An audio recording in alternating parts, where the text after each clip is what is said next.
It's time to talk about the important issues for the natural state. And there's only one place to turn for that. Opportunity Arkansas's Nic Horton. You can find Nic's work at opportunityarkansas.org.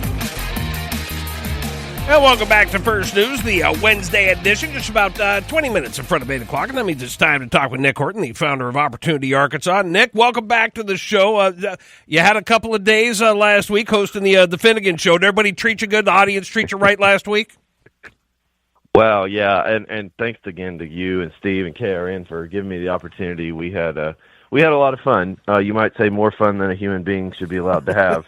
Right. But we had a lot of fun, and I'm always reminded, like, Steve's audience and just y'all's audience in general over there at KRN is so engaged and so informed, like the texts and the calls and everything that came in. It was a lot of fun. They kept me on my toes. Yeah, nope, they have a way of doing that. So, but Nic, one thing we haven't talked about, and I know you don't like this, I know you would never bring it up, but I'm going to bring it up.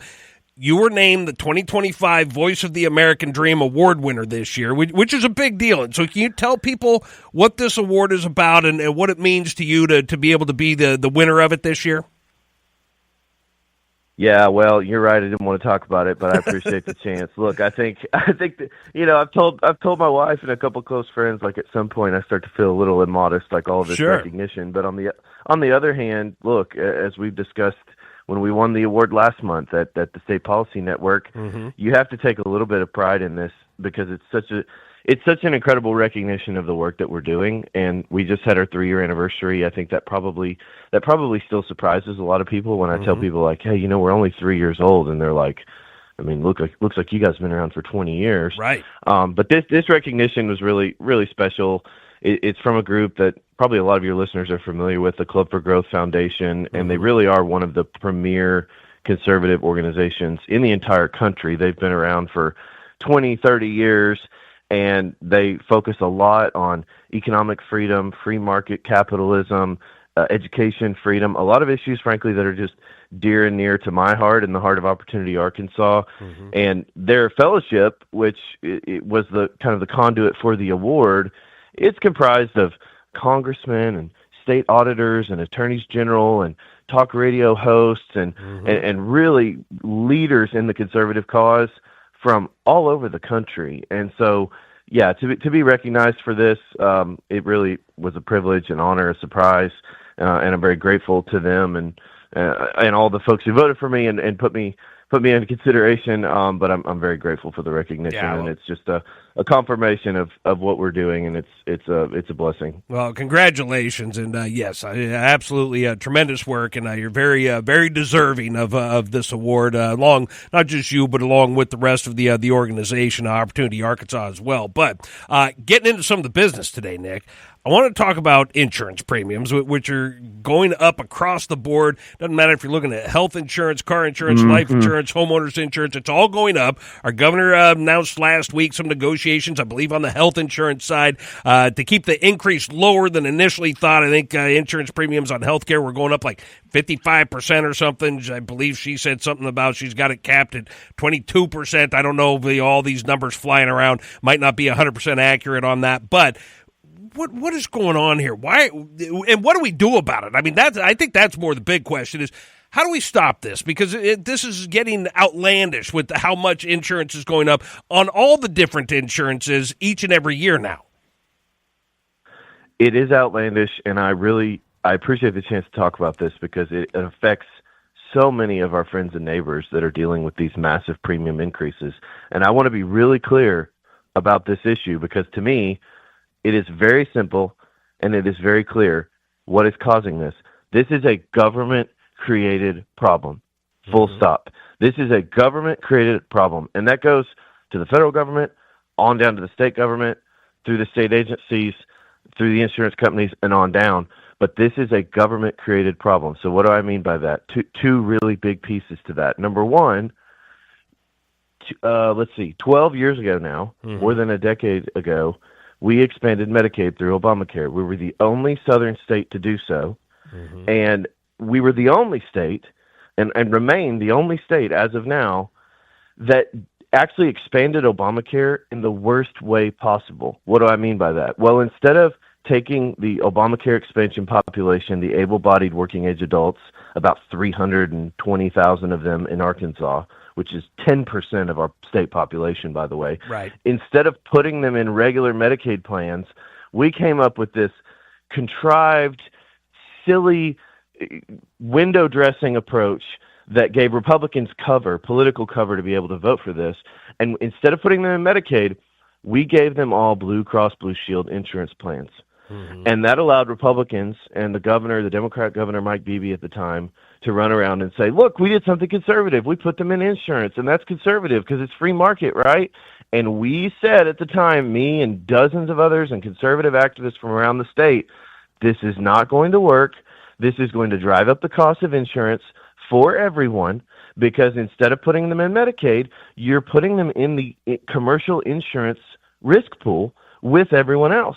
Well, this population of folks, the able-bodied working-age adults, and we have data on this now that shows they are the most expensive population in the state of Arkansas to cover in the insurance pool, in the insurance exchange. Sure. So we took this massive population of highly expensive people to cover, and we threw them in the insurance pool. And by the way, we don't charge them anything for it. Right. And so they pay for it for free. They go to the hospital as much as they want. They go to the doctor as much as they want. They go to the emergency room as much as they want.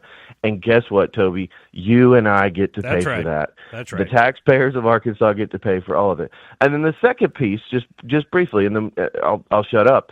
But the second piece of this is we have consistently, since then, made this worse, including even this legislative session, including, frankly, legislation that the governor championed, that the governor signed, and put into law, these insurance mandates, the requirement that insurance covers things like doulas and breastfeeding training and all of these like maternal health related issues, and a whole host of other things. Oh, you got to cover this sort of diabetes treatment. You got to cover this sort of insulin pump. Dozens and dozens of insurance mandates that we see every single legislative session. And the legislature seems to think, and the policymakers and politicians seem to think, that when they pass these insurance mandates and they tell insurance companies, you're going to cover this, we're going to require you to cover this, that somehow pixie dust or something just falls down from the sky, and those costs are somehow magically absorbed by the insurance companies or from the sky or something else. Unicorns, I don't know. But in reality, it's really just the most basic economic concept in the world, that when you mandate these types of coverages, even if you think they're good things, right? I'm not making a comment on breastfeeding training or any of these things. That's totally, I'm sure it's They're wonderful. Just the things I'm sure that were it helps added. some people. Yeah. But they were added, and when you add things and you mandate things on private companies, guess what? You increase the cost. And so it's a little much right now, Toby. I'm going to be very blunt. It's a little much to see politicians right now running around screaming that the sky is falling and big insurance companies are trying to scam us and we got to stick it to the big insurance companies. I don't love insurance companies either, but this is a government-created problem. The state legislature and policymakers have consistently made decisions that have driven up the cost of your insurance and everyone's insurance out there. And it's time that we just speak truthfully about that. Yeah, I can't tell you how disappointing this has been to listen to, Nick. I mean, absolutely tremendous information, but it is, I mean, how disappointing that, I mean, the government that we fund with our tax dollars, that we work hard to bring in for the government, that this is how they stick it to us. This is how they try to use our money. And that's, it's very disappointing. Now, Nick, as far as the how this all works, does somebody at the government level, do they approve insurance rates, or is this all just private industry and they do whatever they want? Yeah, the mechanics are a little wonky, but basically every year the Blue Cross and the big insurance providers come forward to the state insurance commissioner and they say, hey, these are the rate increases that we want to propose. And then there's some sort of back and forth there between them and the insurance commissioner, and by extension, to some degree, the governor and the governor's office, of whether or not these rate increases are reasonable. I believe, I'd have to double check this, but I believe the statutory requirement is something like reasonable increases, right? Well, that can mean a lot of different things to a lot of different people. But bottom line, what people need to realize is the premiums in the state of Arkansas, they're getting close to have tripled since we expanded Medicaid. They have more than doubled the last time I looked, and that was Right. 3 or 4 years ago. But we're getting close to tripling the private insurance average rates in the state of Arkansas since we expanded Medicaid in 2013. So this was supposed to fix everything. It was supposed to put a hospital on every street corner. It was supposed to lower insurance rates, make everyone healthier. Well, guess what? We've spent billions and billions of dollars every single year on this program, which, by the way, that's the other piece of this too, Toby, is not only are your listeners and the private insurance policyholders themselves paying more, but taxpayers are also getting raked for this as well. Right. Because the way we structured the expansion program, these 22, 25, 30% policy premium increases, we're paying for that as taxpayers as well. Yeah. So you're going to pay more for your personal insurance policy, but then you're also going to pay 30% more for your neighbor who's able-bodied, working age, and refuses to work. You're going to get to pay 30% more for them as well. Yeah, it's so disappointing. I mean, it is so disappointing. What should we do? I mean, what's the action here? How do you reform this? This is a big thing here. A lot of times, honestly, the solutions to government-created problems are actually really simple, and it's something we've been talking about for the better part of 3.5, 4 years now.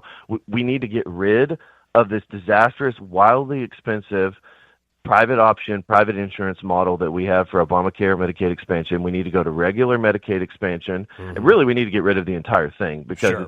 it's not a program that works. It's not a program that's affordable or fair to the taxpayers of Arkansas. But we could cut the cost. I'll just say this very clear. We could cut the cost of the Obamacare Medicaid program in half if we just went to regular Medicaid coverage. Now, we had a lot of momentum, we thought, going into this last legislative session to do that. Something happened. I'll leave that to speculation for now. Sure. But we thought we had a lot of momentum to do that, and there still is a real chance to do that. That would be a very simple solution. And then the second thing is stop passing these crazy insurance mandates. Stop acting like if you're a state legislator, and I would say for your listeners, when the next legislative session comes around, there will be a dozen or 2 dozen or 3 dozen bills to mandate this treatment, that prescription, this training, whatever, through private insurance. And we've got to stand up and say, people of Arkansas have got to stand up and say, we can't afford any more insurance mandates. Like, we're paying for all of this. There is a cost to all of these mandates, and we're feeling that right now, and we've been feeling it for the last 12 years. And so I think people just need to be on guard that something might sound great. Oh, we're going to pay for diabetes treatment or insulin pumps or this type of experimental drug or this thing, but that all comes with a cost. Yeah. And every public policy decision has a trade-off, and we've got to start thinking that way. Well, lots more to come on this. Obviously, we've run out of time today, but of course, you can always go find Nic and Opportunity Arkansas's work at opportunityarkansas.org. That's the website. They're on Facebook, Twitter, YouTube channel as well. But Nic, always appreciate the information. Great information this morning. Obviously, we'll continue this conversation on insurance premiums, but appreciate at least getting it underway today. And hope you have a good rest of the week, and we'll talk again next week. All right. Thanks, brother. Can't wait.